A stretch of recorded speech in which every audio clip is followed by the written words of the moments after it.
Welcome back, everybody. On the line joining us is the one and only Deepak Anand. Welcome, Deepak. Thanks for having me. Great. It's the first time we've spoken, so the pleasure's all mine. Now, I wanted to ask you, getting right into it, how are things at your new vocation at Norml? Do you like working on the policy side of the equation a little bit more than your last gig, or how's that working out for you? Yeah, absolutely. I mean, I've always been involved in the policy side. For very many years, I've assisted both federal as well as provincial governments on cannabis policy, and the role at Norml is just further expanding that anyways.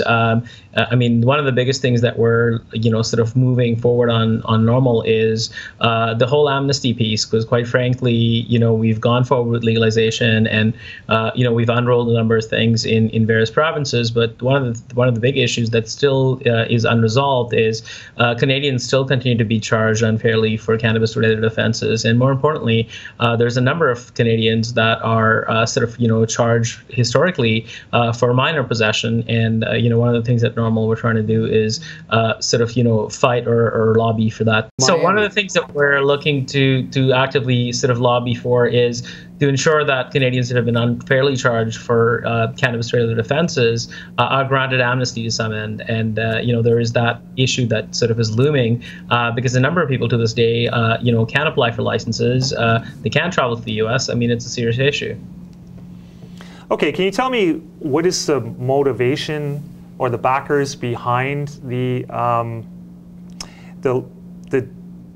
criminality of cannabis infractions, if you want to call it? Is it just a sort of a public service that people are trying to get people not charged under cannabis laws or predatory cannabis laws, or is there a real backer behind it? And what is the motivation behind that? Is it just sort of a policy think tank thing?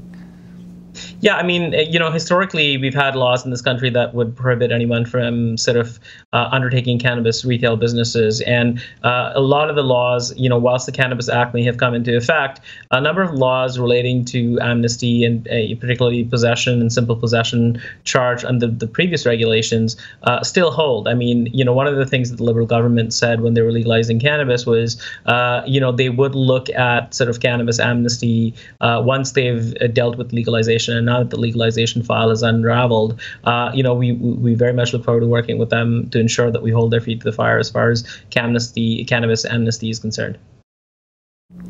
Sounds good. Now, switching gears to CBD oil, there's been a lot of talk about all the therapeutic benefits, and of course there are plenty. It's anti-inflammatory, it helps you sleep, there's a lot of good attributes to it. Now, I want to get your thoughts about whether you think CBD oil ultimately is a little bit of a fad, or do you think it will eventually exceed expectations about the therapeutic aspects that it can bring to patients? I mean, clearly there are, a number of benefits with CBD. There's a number of clinical evidence currently being formed around CBD in a variety of different conditions. And whilst it may be beneficial for certain conditions, I think that we're getting ahead of ourselves in many ways. If you look at what's happening in the UK as an example, I just got back yesterday, and there's CBD everything in a whole bunch of high street stores or pharmacies that are available over the counter, whilst the product in general remains unregulated. Germany is the same story, and now we're seeing the US, look to sort of put some of the toothpaste back in the tube. I think there are benefits for CBD, clearly for some conditions, but I think we're getting ahead of ourselves here by just producing a whole bunch of CBD products. And I think if you look at the Canadian perspective, I think we're doing it right. We are looking to regulate both THC and CBD in terms of how it can be used, whether that be CBD water, whether that be CBD in vitamins, etc. I mean, quite frankly, we don't know all of the details around CBD at this point. And whilst it may have therapeutic sort of potential for some, it's not this miracle hail-all drug that people seem to be making it out to be. Okay, when do you expect the regulation behind the manufacturing and safety profile of CBD is going to be generalized within the industry? Because as you mentioned, there's a lot of unregulated CBD out there. A lot of it that, there's not that regulation framework to really help it. How long do you expect that to catch up? Is it going to happen, now that the Farm Bill is passed, is going to happen within, say, 12 to 24 months?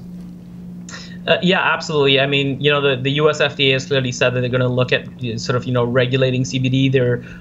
We've seen a number of states move forward now and actually take CBD off shelves completely, not allowing dispensaries or retail stores to, even carry CBD. So, whilst I think the US needs to do a number of things from a federal legality standpoint, I think that, the latest move with the Farm Bill clearly, and getting the US FDA involved, clearly shows that this is going to be a regulated industry. It's going to be something that is very new to the US. I mean, whilst they've had a number of different products around for very many years, including CBD products, I think the time's changed, and I think a number of these companies are going to have to get into compliance from a regulatory perspective, and I think that's predominantly what the United States Food and Drug Administration is looking at, is making sure that anything that's currently on the shelves is safe for human consumption. Because quite frankly, for too long, the product's been unregulated, untested, and by and large unsafe.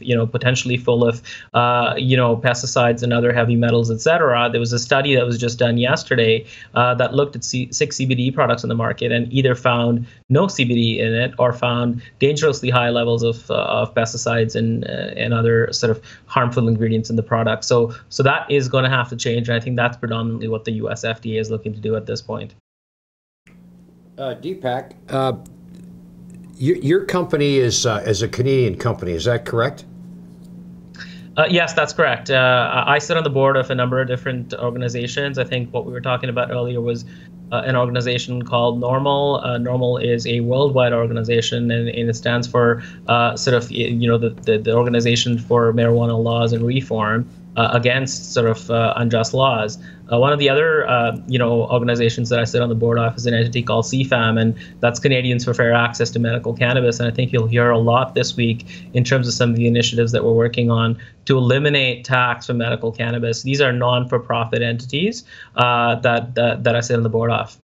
You're talking to other countries all the time, I guess, and looking at different approaches, different ways to sort of have a unified view of, how this should be handled, so that there's not a lot of differences between countries. Yes, absolutely. One of the things that I've been doing is working very closely with a number of different federal governments as a policy advisor to kind of assist them in understanding sort of all of the implications of this. And I mean, the fact that, we as Canada have been sort of the second nation and really the first G7 nation to legalize both THC and CBD in medical cannabis and non-medical cannabis in general, I think there's a number of lessons to be learned here. And I think that's what when talking to new countries, that's one of the things that sort of, I advise them is let's not make the same mistakes that Canada has made. And I think there's a lot to be learned from the Canada experiment, as I would call it. But there's also some opportunities to create some new frameworks. And each of these countries has their own unique challenges, and they need to work within it. So that's the interesting part. Whilst all this is happening, I mean, the whole United Nations just released a report, by the WHO, which is the World Health Organization, that sort of called for complete declassification or deregulation of CBD and removing it from any treaties. So there's, a whole bunch of other things that are happening internationally on this file that seem to be moving almost daily, and we're seeing more and more countries, daily almost look at legalizing medical cannabis. So it's quite exciting from that front. Sure.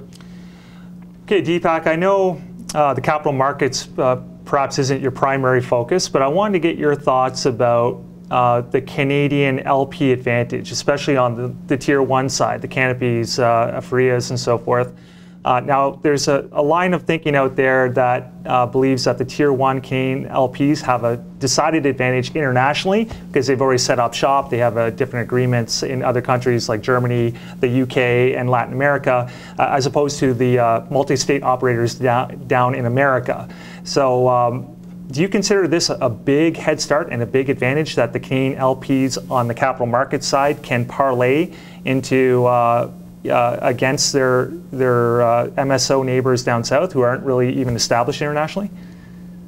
Yeah, absolutely. I mean, if you look at predominantly the European market, I mean, it is a medical cannabis market currently. If you look at Germany, you look at the UK, you look at Greece, you look at a number of other European countries. They're all currently going down or have gone down the medical path, and they require something called GMP, which is good manufacturing practices. Really, only 6 companies in Canada currently have it. There's about a couple more that are currently going through the process, but it is a difficult process to go under. And I mean, it's taken these 6 LPs that currently have this a great deal of time to be able to get this GMP certification. It's a higher quality of a quality management system than the ACMPR regulations under which majority of the Canadian licensed producers currently operate. That program is called something as GPP, a good production practices, and then good manufacturing practices is something that pharma companies follow. So really, these 6 companies have a global opportunity at the moment to be able to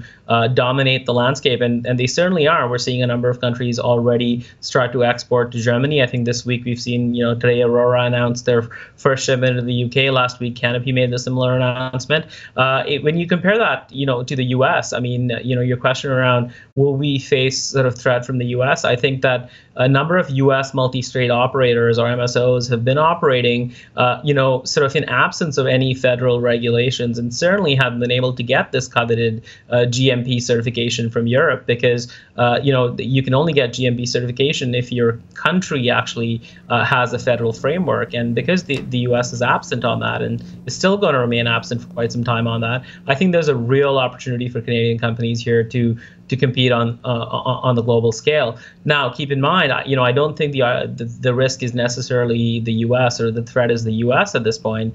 I'm paying very close attention to Israel. Israel was recently allowed to start to export medical cannabis, and it's something that has been stalled for very many years by their parliament, but the government's finally given them approval. And a lot of the operators there currently already have this coveted GMP certification. So for them to be able to export into the European market is not going to be a significant challenge. So, I don't think the U.S. is as much as a threat on the international side, but I certainly see countries like Israel and others that will get GMP sort of established being a threat to Canadian licensed producers. Wow, very interesting answer. Deepak, thank you so much for joining us on the program. We'll talk to you soon. Thanks, Deepak. Thanks for having me.